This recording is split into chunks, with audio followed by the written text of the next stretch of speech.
Continuamos en la vuelta al mundo de France 24. Mi nombre es Ángela Gómez y aquí están los titulares. El ejército israelí recibió a través de la Cruz Roja los restos de otros 3 rehenes que mantenía Hamás en Gaza. Esto el mismo día en el que continuaron los ataques a la franja y al menos una persona murió pese al cese del fuego. Se recrudecen las protestas en el aniversario del derrumbe de la estación de Novi Sad. La madre de una de las víctimas, 16 en total, entró en huelga de hambre frente al Parlamento. Y los manifestantes exigen con más fuerza y en medio de enfrentamientos un cambio de gobierno. Y en México, la presidenta Claudia Sheinbaum condenó el asesinato de Carlos Manso, el alcalde de Uruapan, en el estado de Michoacán, quien fue baleado en el centro de la ciudad cuando participaba en las conmemoraciones por el Día de los Muertos. El gobernador del estado, Alfredo Ramírez, fue abucheado al asistir al funeral. En la edición de este fin de semana de Desinformando, Martín Gripo nos trae algunas de las fake news viralizadas como ciertas en redes sociales, en medio de las tensiones en la relación diplomática entre Estados Unidos y Colombia, y tras la decisión de la Casa Blanca de sumar al presidente Gustavo Petro a la denominada lista Clinton. Una decisión que generó el rechazo de Bogotá. En instantes les ampliamos. También en una semana en el mundo, ante la confusión sobre si Estados Unidos va a atacar Venezuela, nos preguntamos de realmente quién en la administración republicana impulsa y dirige la operación militar en el Caribe. ¿Ya hay una estrategia atrasada o están recalculando mientras Nicolás Maduro se mantiene en el poder? ¿Qué grado de intimidación deben y pueden soportar Venezuela y Colombia? Este panorama tiene además algo que ver con la victoria de Milei en las legislativas de Argentina y con la masacre policial en Río de Janeiro. Ya lo veremos antes de las noticias.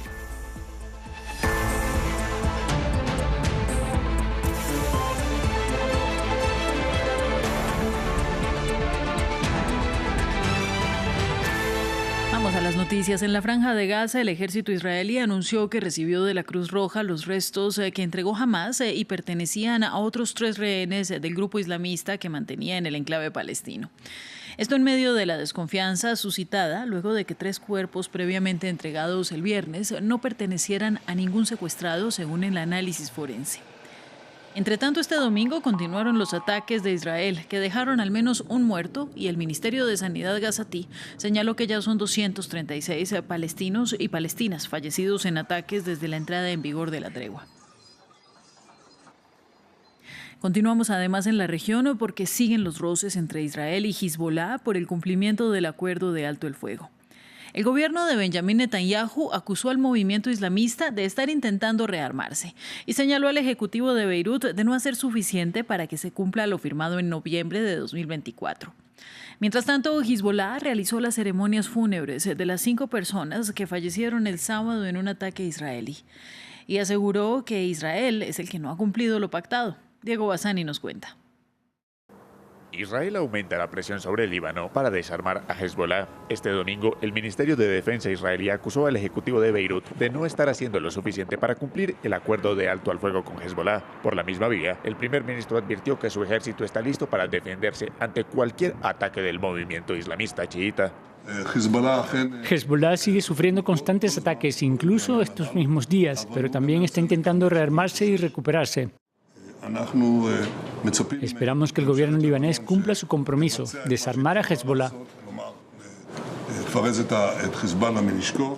Mientras tanto, luego de que las Fuerzas Armadas israelíes lanzaran este sábado un ataque aéreo en el sur del Líbano que dejó 5 miembros del movimiento chiita muertos, en medio del funeral de los fallecidos, altos miembros de Hezbolá condenaron las violaciones del acuerdo por parte del gobierno Netanyahu. Según el ejército libanés, Israel ha violado lo firmado en noviembre de 2024 al menos 1.500 veces.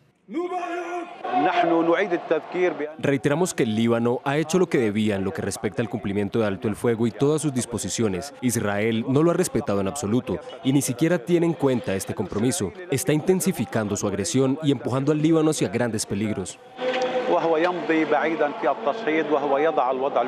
Por su parte, este sábado, el enviado especial de Estados Unidos para Siria, Thomas Barrack, señaló al gobierno de Michel Aoun de estar paralizado frente a Hezbolá y subrayó que su país apoyará a Israel en caso de que escalen los enfrentamientos. En Serbia, las protestas por el primer aniversario del derrumbe mortal en la estación de Novi Sad toman cada vez más fuerza, luego de que la madre de una de las 16 víctimas entró en huelga de hambre frente al Parlamento. Los manifestantes exigen justicia y cuestionan al presidente Aleksandar Vučić en medio de un descontento que sacude al gobierno. Los detalles con Samuel Salgado Castro. El domingo, tensiones explosivas en Belgrado. Cientos de manifestantes apoyan a Dijana Herka, madre de una víctima del derrumbe del techo en la estación de Novi Sad, ocurrido el 1 de noviembre de 2024 y en el que murieron 16 personas. Herka inició una huelga de hambre junto a la valla del Parlamento, exigiendo investigación y que interroguen al presidente Aleksandar Vučić. Nadie rindió cuentas por el derrumbe del techo, no hubo procesamientos. Vučić debería ser el primero en ser interrogado. Pero la policía la bloquea. Al anochecer, bengalas vuelan hacia un campamento progubernamental. Antidisturbios interviene y las calles se vuelven campos de batalla en medio de denuncias de represión estatal. Tengo sentimientos encontrados, he visto a muchos conocidos y eso me produce emociones agradables y amistosas, pero por otro lado también hay emociones negativas, emociones de ira al ver que se promueve el crimen en este país bajo la protección del régimen y que se atacan manifestantes pacíficos. Para muchos opositores del presidente nacionalista Aleksandar Vučić, la tragedia en la estación de Novi Sad encarna el costo humano de un modelo basado en la opacidad y el clientelismo.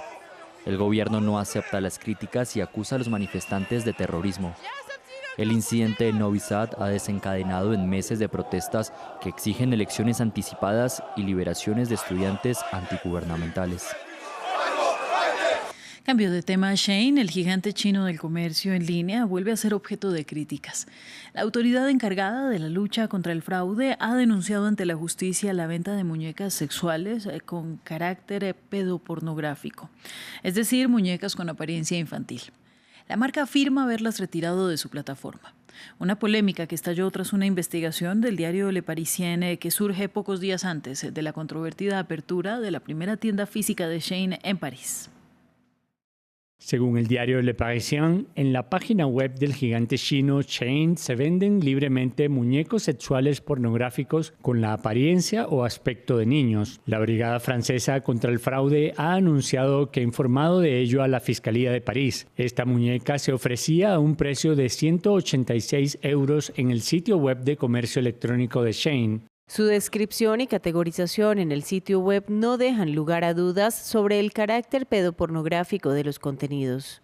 En las calles de París esta mañana, la sorpresa de los franceses se reflejó en sus rostros. El sitio web de Shein emitió un comunicado en su defensa y anunció que había iniciado una investigación interna para comprender cómo estos anuncios habían podido eludir sus medidas de seguridad. Tomamos medidas correctivas inmediatas y reforzamos nuestros dispositivos internos para evitar que se repita una situación similar. El ministro de Comercio de Francia también respondió en una publicación en X y dijo que para proteger a los ciudadanos franceses el caso estaba en manos de la justicia. Los investigadores de la Unidad contra el Fraude descubrieron en Shein varias muñecas sexuales infantiles a la venta y accesibles para cualquier persona. Su carácter pedopornográfico dio lugar a una denuncia ante la Fiscalía. El Estado no cejará en su empeño de proteger a las mujeres y los hombres franceses. La Fiscalía por ahora sigue investigando. La distribución de imágenes pornográficas de menores se castiga con 7 años de prisión y una multa de 100.000 €. En otros temas, el ejército estadounidense atacó otra embarcación en el Caribe que fue calificada como transportadora de narcotráfico. 3 hombres a bordo murieron. La administración Trump lideró el mayor despliegue militar en décadas en el Caribe en medio de una campaña de Washington que asegura que busca erradicar a grupos criminales y carteles del narcotráfico en la región. Uno de ellos, según Trump, liderado por Nicolás Maduro. Nos lo cuenta Jesús Yajuri. Venezuela en el ojo de la tormenta por el despliegue militar de Estados Unidos, el mayor desde 1994, cuando Washington envió 2 portaaviones y más de 20.000 soldados a Haití tras el golpe militar a Jean-Bertrand Aristide. La administración Trump ofreció una recompensa de $50 millones por información que conduzca al arresto de Nicolás Maduro. También autorizó a la CIA para llevar a cabo operaciones encubiertas en Venezuela, pero el viernes Trump dijo que no planea un ataque contra contra Venezuela. Informes indican que está considerando ataques dentro de Venezuela, ¿es cierto? No, ¿Ha tomado una decisión? no es cierto. Mientras tanto, la militarización de la región es un hecho. Según la agencia Reuters, Estados Unidos prepara operaciones que podrían respaldar acciones en Venezuela. Además, moderniza la antigua base naval de Roosevelt Roads en Puerto Rico y construye instalaciones en San Juan y en Islas Vírgenes. Un despliegue militar que comenzó en agosto con el envío de aviones de combate F-35, 13 buques de guerra y 5 de apoyo, submarinos nucleares y miles de soldados. 3 buques destructores con misiles guiados también han sido enviados a la región. Al menos una docena de aviones espía ha sobrevolado sobre la costa de Venezuela. Lo que expertos afirman es un esfuerzo por recopilar inteligencia en la región. Más recientemente, Estados Unidos anunció el traslado del portaaviones Gerald Ford, el más grande del mundo, que zarpó desde el Mediterráneo armado con misiles cruceros Tomahawk, bombarderos B-1 y B-2 y fuerzas especiales. Funcionarios estadounidenses dijeron a The Wall Street Journal que en caso de ataques, Estados Unidos se centraría en objetivos militares usados en el tráfico de drogas, el supuesto nexo entre narcotraficantes y el gobierno de Nicolás Maduro. El sábado, Rusia denunció como excesivo el uso de la fuerza militar en el Caribe y reafirmó su respaldo a Venezuela, con quien ha firmado acuerdos de cooperación. El portavoz del Kremlin, Dmitry Peskov, admitió contactos con Caracas sobre una eventual ayuda a Nicolás Maduro. Continuamos. En la localidad mexicana de Uruapan se desarrolló la procesión fúnebre del alcalde Carlos Manso, asesinado en un ataque en medio de las celebraciones por el Día de Muertos. La autoridad local era un crítico de las organizaciones criminales y había recibido amenazas contra su vida. El gobierno mexicano advirtió que investigará hasta encontrar a los culpables. Ramiro Cuevar Verena nos amplía. Estas son imágenes de la última aparición con vida de Carlos Manso, alcalde de Uruapan. Minutos después, en medio de la celebración por el Día de Muertos, fue asesinado por sicarios. El hecho reflota el problema de la violencia contra políticos. Condeno con absoluta firmeza el vil asesinato del presidente municipal de Uruapan, Carlos Manso. Expreso mis más sinceras condolencias a su familia y sus seres queridos, así como al pueblo de Uruapan ante esta irreparable pérdida. Hoy convoqué al Gabinete de Seguridad para garantizar el apoyo a Michoacán y que no haya impunidad. Este domingo se desarrolló la procesión fúnebre, donde concurrieron cientos de habitantes de la localidad. Según informó el ministro de Seguridad, Omar García Harfuch, ya localizaron al atacante, aunque su identidad aún no fue revelada. Condenamos enérgicamente este crimen y tengan la certeza de que no habrá impunidad. Como en otros casos, llegaremos hasta las últimas consecuencias para que este acto cobarde sea plenamente esclarecido y todos los responsables sean detenidos. Manso era alcalde de Uruapan desde septiembre de 2024. Siendo un crítico del crimen organizado, había denunciado amenazas contra su vida en repetidas ocasiones. Uruapan, en el corazón de Michoacán, es una ciudad clave en la producción de aguacate, un producto solicitado por el auge de las exportaciones a Estados Unidos, y se ha convertido en zona de disputa de grupos criminales que buscan apoderarse de esta industria.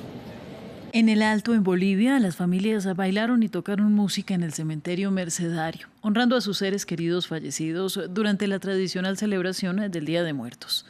El encuentro fusionó rituales católicos e indígenas aymaras.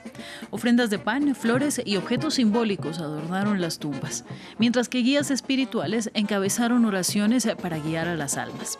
Los panes con forma de niños o tantahuahuas son una expresión aymara que significa niños de pan y son figuras centrales que representan a los difuntos. Y hubo doblete de Kenia en las calles de la Gran Manzana. Benson Kipruto se impuso entre los hombres tras una ajustada definición sobre la línea de meta contra su compatriota Alexander Mutiso. Registro de 2 horas, 8 minutos y 9 segundos para el medallista de bronce en esta distancia en los Juegos Olímpicos de París. Entre las damas celebró Helen Obiri con una marca récord de 2 horas, 19 minutos y 51 segundos. Obiri, al igual que Kipruto, fue medallista de bronce en las pasadas justas de verano en los 42 kilómetros. Recuerde que la ampliación de esta y otras noticias usted la puede encontrar también en france24.com. Eso es todo por el momento. Buenas noches.